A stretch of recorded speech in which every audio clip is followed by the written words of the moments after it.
there, and welcome back to the fingerpicking series. So far we've spent a lot of time focusing on developing really good technique for your right hand, and that's going to be more and more important as things progress.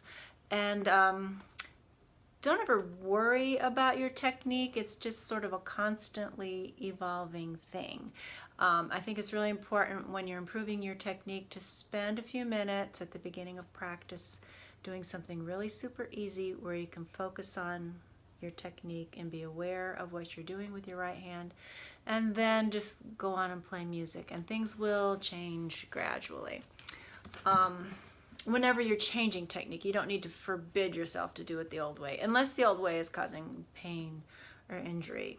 So we've developed some basic patterns and some basic skills, and that gets us to a point which we could really make a lot of good use out of this book. And I'm going to recommend, if you want to continue working with me, I'm going to recommend getting this book.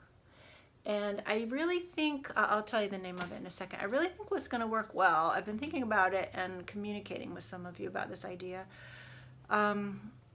I think what would work well is something like a fingerpicking club, not a course about fingerpicking, because everyone's going to progress at their own rate. Everyone is going to have unique stumbling blocks, unique strengths and weaknesses. And I just think being able to watch each other progress, hear each other's questions, and being able to interact. If we had a fingerpicking club, then we could have an online meeting and we could see each other.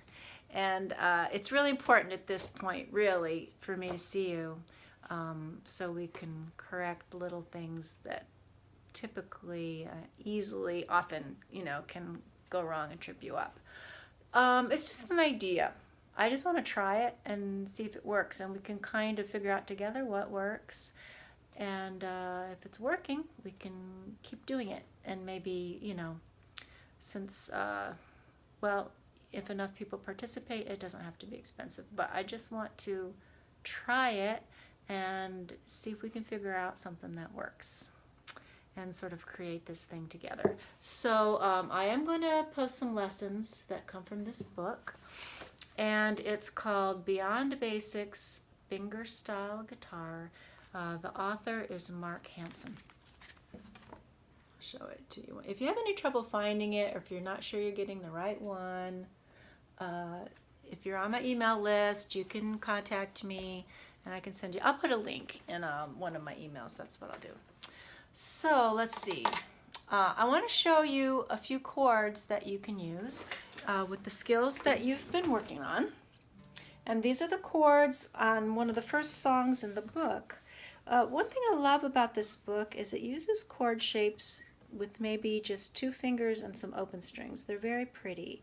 So what we're going to do is take first finger, and you're going to find the 9th fret.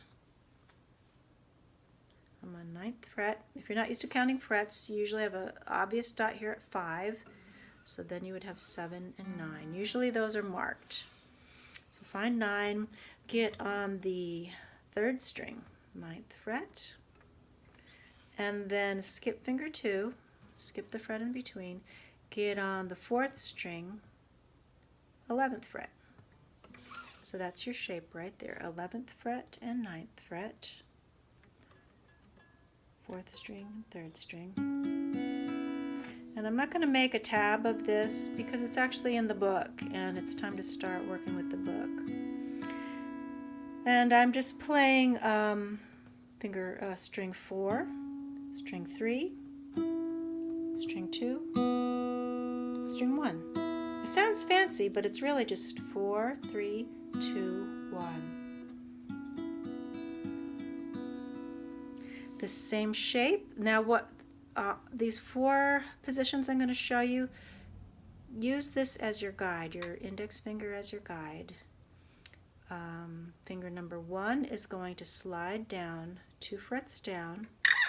So now same shape, finger 1 is now on the 7th fret. Finger 3 is now on the 9th fret on the 4th string. So it's the same shape here and here.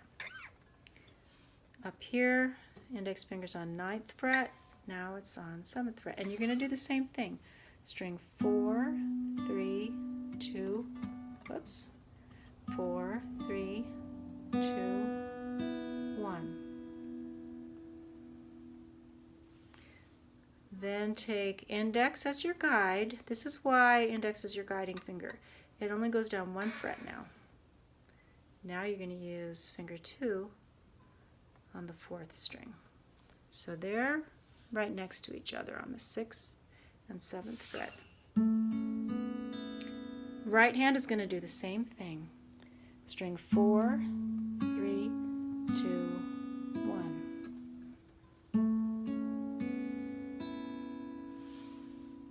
And you might want to pause and get each of these shapes. You know, pause, get one shape, pause, get the next shape. Maybe just learn 2 shapes and wait a day or 2 and learn the next 2 shapes. It's important to go at your own pace. Okay, the next chord, index finger, is going to go down 2 frets again.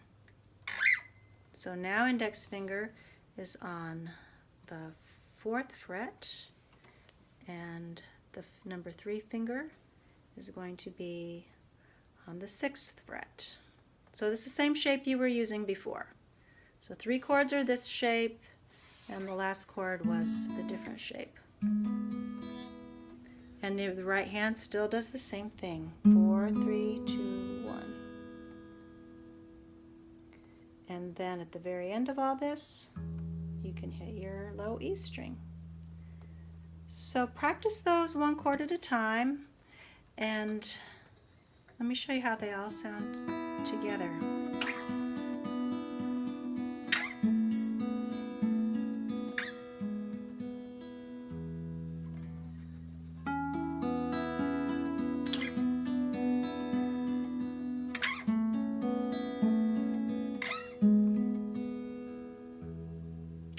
Just play with those. You can play them exactly the way I showed you, or you can experiment with other strings. Some of the other strings sound quite nice too. I think there's only one place where you would not like one of the open strings. Right there, I don't like the 5 as much. So make those shapes, experiment. There's not just one right way to play it. It's really good for you to go exploring and just play around. Einstein said the greatest form of research is play. So play around with that, and think about getting the book. Let me know how you feel about the idea of a fingerpicking club. I think it might work, and I'd like to try.